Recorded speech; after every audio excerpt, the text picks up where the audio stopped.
Though much has been said about Russia's brutish, attritional approach to warfare and its willingness to sacrifice enormous numbers of soldiers and pieces of equipment to win, there are also areas where the country has technological advantages over its enemies. One of those areas, at least during the Ukraine war, is ballistic missiles.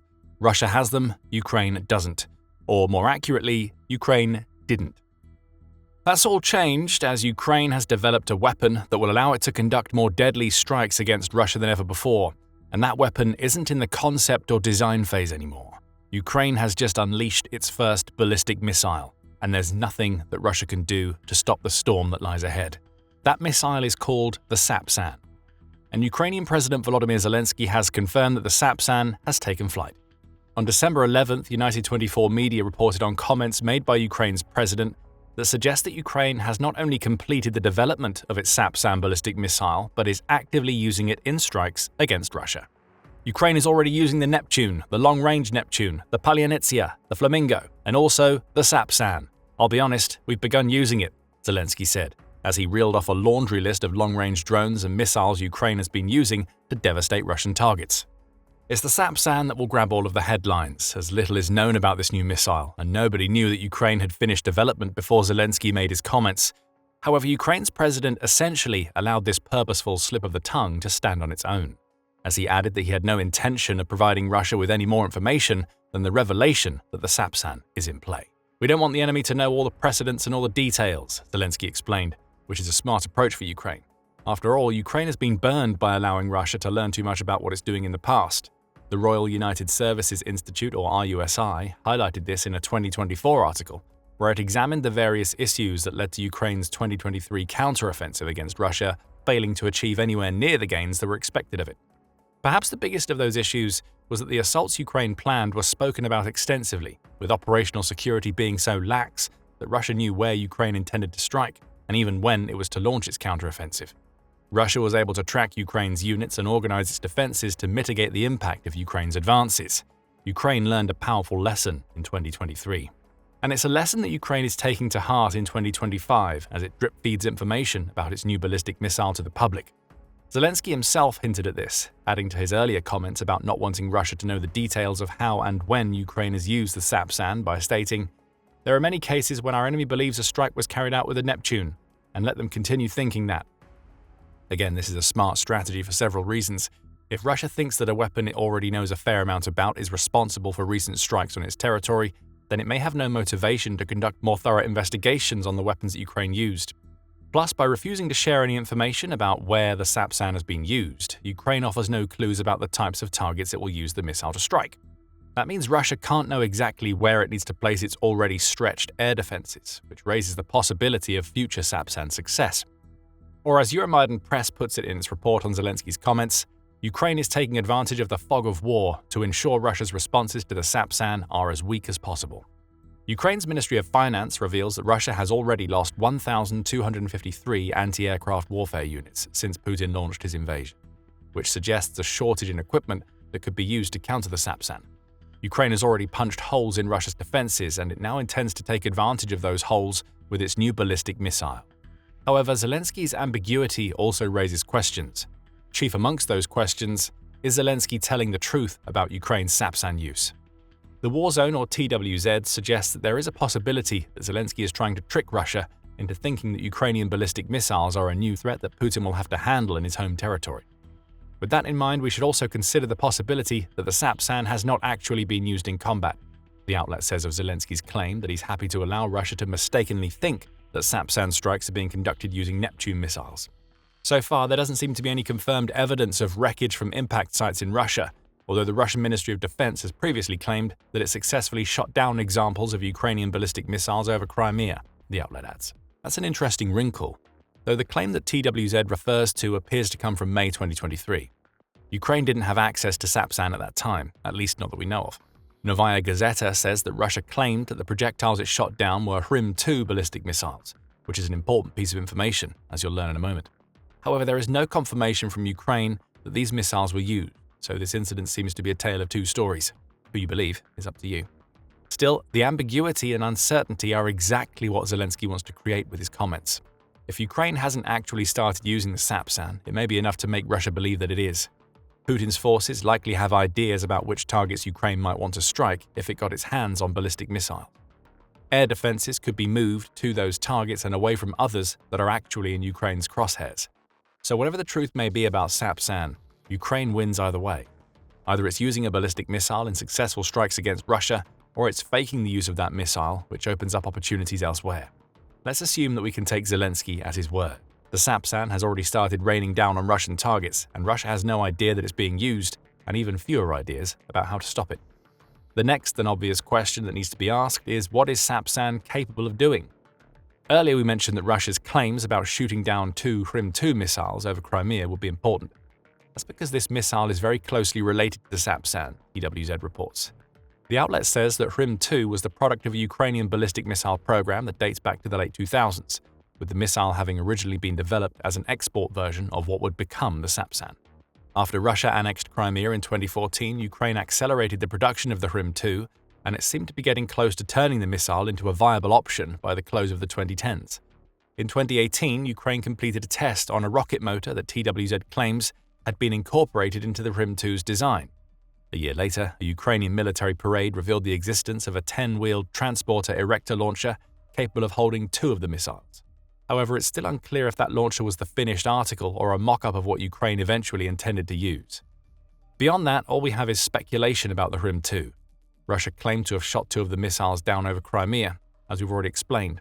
In August 2022, rumors also started swirling that Ukraine had used a Hrim-2, or a version of it, to carry out an attack on Russia's Saki airbase. Ukraine claimed to have destroyed 10 Russian aircraft in the attack, which is a number that's high enough to suggest the use of ballistic missiles, especially if no other long-range weapons were used. But again, these are rumors. And that's the point that Zelensky made.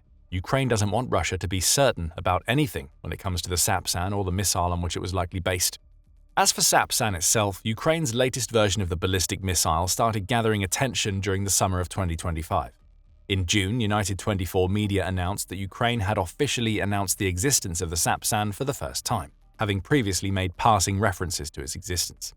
Along with that announcement came a little bit of information about the missile's specifications, which also offers some hints as to how and where Ukraine could use it.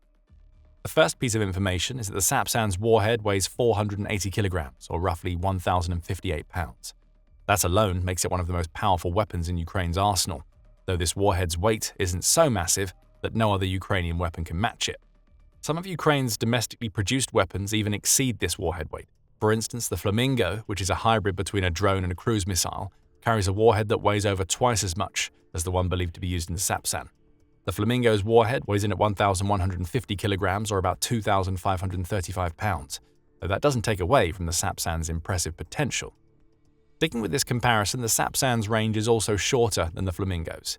United 24 media says that the Sapsan's range is officially listed as 300 kilometers, or 186 miles. There are also rumors that this could be extended to 500 kilometers, or 310 miles. Either way, that's a fair distance short of the Flamingo, which can reach targets up to 3,000 kilometers, or 1,864 miles away.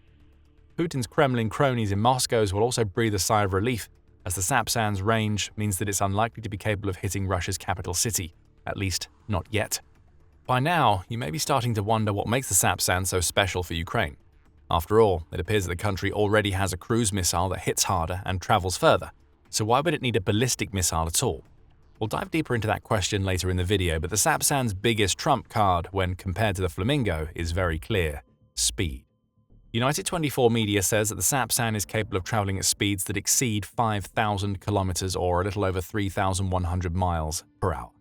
In other words, the Sapsan doesn't just break the sound barrier, it's capable of hitting or even exceeding Mach 4, which is a speed so enormous that there may be nothing else in Ukraine's arsenal that can match it. The Flamingo certainly can't. For all of its range and firepower, the Flamingo can only hit a top speed that is less than a fifth of that achieved by the Sapsan, the Defense Post says. All other things being equal, if these two weapons were detected on the radars of one of Russia's air defense units, this speed difference makes the Sapsan far harder to intercept than the Flamingo. And that's what makes the Sapsan, or any ballistic missile, important. When there's less chance of a missile being intercepted, there's more chance of that missile destroying its target. That brings us nicely back to the topic of the importance of the reveal the Sapsan has taken to the skies for Ukraine. And the first reason this missile is so important is that it offers a way for Ukraine to counteract that massive missile advantage that Russia has held over Ukraine since Putin launched his invasion. We can see the nature of that advantage in a fact sheet published by the Center for Arms Control and Non-Proliferation, which examines the differences between cruise and ballistic missiles. Beyond the speed that we've already mentioned, the key difference is the way in which these two types of missiles fly toward their targets. Cruise missiles stay within the Earth's atmosphere for the entire duration of their flights, and often travel at low altitude, flying as little as a few feet off the ground. This is often a good thing. The low altitude makes a cruise missile more difficult for air defense systems to detect. However, it also means that the missile burns a lot more fuel than a ballistic missile. Plus, flying low to the ground creates the possibility of terrain-related mishaps, especially if there's a fault in the missile's guidance system or the terrain data loaded into the missile is faulty. Some cruise missiles allow a remote control operator to see what the missile sees using a camera installed in the missile's nose, though this isn't a standard feature across all cruise missiles. Ballistic missiles lose the terrain-hugging advantage. However, they replace it with the ability to fly into and beyond the Earth's atmosphere in an arcing trajectory that allows the missile to pick up the immense speed we discussed earlier. Typically, ballistic missiles have 3 stages of flight: boost, mid-course, and terminal. The boost phase involves the use of rocket engines that send the missile careening up into the Earth's atmosphere. Once those rockets stop firing, the ballistic missile enters its mid-course phase, during which it will ascend to the highest point of its flight before beginning its descent. Finally, there's the terminal phase, which begins when the ballistic missile's detached warhead re-enters the Earth's atmosphere and ends when the warhead impacts its target. As for the Sapsan, TWZ says that the missile likely falls into the short-range ballistic missile category due to its range. Still, it should benefit from the arcing flight pattern seen in other ballistic missiles, which contributes to its immense speed. This speed makes the Sapsan very difficult to intercept once it's reached its terminal phase. Plus, the speed that this type of flight path enables offers another advantage, as TWZ explains. Ballistic missiles with unitary high-explosive warheads can also burrow down deeper into hardened targets or impart greater force on reinforced structures above ground, like bridges, thanks to that speed. Russia has taken advantage of these benefits with its own ballistic missiles. The country's drone and missile strikes against Ukraine often combine the use of cruise and ballistic missiles, which cause serious problems for Ukraine's air defenses. The differing paths these missiles take make it hard to intercept both types when they're used in combined attacks. Russia has recognized the effectiveness of its ballistic missiles and is actively tweaking those it has in its stockpiles, and those it's building, to make them even more effective against Ukraine. Recent changes to the country's Iskander ballistic missiles, upon which RUSI reported on November 18th, offer a good example. Though those tweaks haven't been officially confirmed, it's believed that Russia has upgraded the Iskander's software, allowing the missile to maneuver more effectively in its terminal phase, which makes it even harder for Ukraine's Patriot missile defense systems to intercept. All of these advantages that Russia has enjoyed for so long are now open to Ukraine, thanks to the Sapsan. Ukraine can now launch the same sorts of combined drone, cruise missile, and ballistic missile assaults that Russia is using, which means it stands to build on a long-range strike strategy that has already proven extremely effective. As Sapsan use increases, Ukraine will also be able to tweak and upgrade its new ballistic missile to make it more effective against the wide range of air defense systems Russia will likely deploy against it. This enhancement to Ukraine's long-range approach couldn't have come at a better time. As the Center for Strategic and International Studies, or CSIS, explains, Ukraine sees its long-range strategy as being as vital to damaging Russia economically as the sanctions placed against Russia by Ukraine's Western allies. Ukraine has also proven itself adept at using intelligence to plan and orchestrate the success of its long-range assaults, CSIS adds. Up until now, Ukraine has been limited to comparatively slow-moving drones and an emerging, though effective, arsenal of domestically made cruise missiles. Many of these strikes have targeted Russia's oil refining sector, with Chatham House stating in November that Ukraine had successfully hit over half of Russia's 38 major oil refineries more than once by the end of October. Now imagine these sorts of well-planned and perfectly executed strikes being conducted with ballistic missiles. Attacks that have damaged Russia's oil refineries and other infrastructure in the past now have the potential to cause destruction on a scale that may ensure repairs are so difficult to carry out that refineries are taken offline for months at a time. That will clearly be what Ukraine has in mind now that the Sapsan has officially entered the field. As CNN notes, Ukraine had carried out 212 strikes against Russian oil infrastructure by the end of October, and well over half of those strikes were conducted in 2025. Ukraine clearly has an oil-related strategy. Sapsan and its destructive capabilities enhance that strategy, which adds up to a lot more pain for Russia. And there's one more benefit that Sapsan delivers to Ukraine. The new ballistic missiles make the country even less reliant on international partners than ever before. TWZ explains, noting that Ukraine has only had limited access to ballistic missiles since the beginning of its war with Russia. Some of those were old Tochka-type short-range missiles which date back to the Soviet era and have nowhere close to the range of the Sapsan. The other ballistic missiles Ukraine has in its arsenal are ATACMS missiles, which come from the US. And that's the challenge for Ukraine, as TWZ points out. In common with additional types of ground and air-launched standoff missions supplied to Ukraine by the US government and other foreign partners, there are strict limitations imposed on the use of those weapons on targets deeper inside Russia, the outlet says. Sometimes limitations have turned into outright bans, as appeared to be the case earlier in 2025. In August, the Wall Street Journal reported that the US had quietly created a new approval process for Ukraine's ATACMS that required the country to get permission to use those US-made missiles. That approval process ended with US Secretary of Defense Pete Hegseth having the final say on what Ukraine could do, which is a bottleneck that both delayed Ukrainian strikes on Russian targets and created the potential for Ukraine to be hindered by the political whims of the US at any given moment. This approval process had essentially turned into a shadow ban on Ukrainian ATACMS usage on Russian territory, the journal says. And though the Trump administration appears to have started giving Ukraine permission for ATACMS strikes inside Russia again, Ukraine knows that it can never be certain about how long that permission will last. It's been on such a roller coaster in terms of its relationship with the US in 2025 that it likely wants to rely on the US as little as possible going forward. Of course, Ukraine wants to keep the US on its side. Access to US-made weapons and intelligence will always be important to Ukraine. But now that Sapsan is officially here, Ukraine knows that it has options if the geopolitical wind changes and the US bans it from using American ballistic missiles again. If that happens, Putin's refineries won't be any safer. The Sapsan is ready to go, and if Zelensky is to be believed, it's already hitting Russia hard. Speaking about hitting Russia hard, the Sapsan isn't the only weapon that's making Putin pay for his decision to invade Ukraine right now. Ukraine's innovation doesn't end with the new ballistic missiles, as it's also developed ground robots that are capable of taking out Russian armor. Find out how in our video, which covers a world-first frontline kill scored by one of these robots. And if you enjoyed this video, be sure to subscribe to The Military Show for more coverage of the latest weapons that Ukraine develops. And thank you, as always, for watching.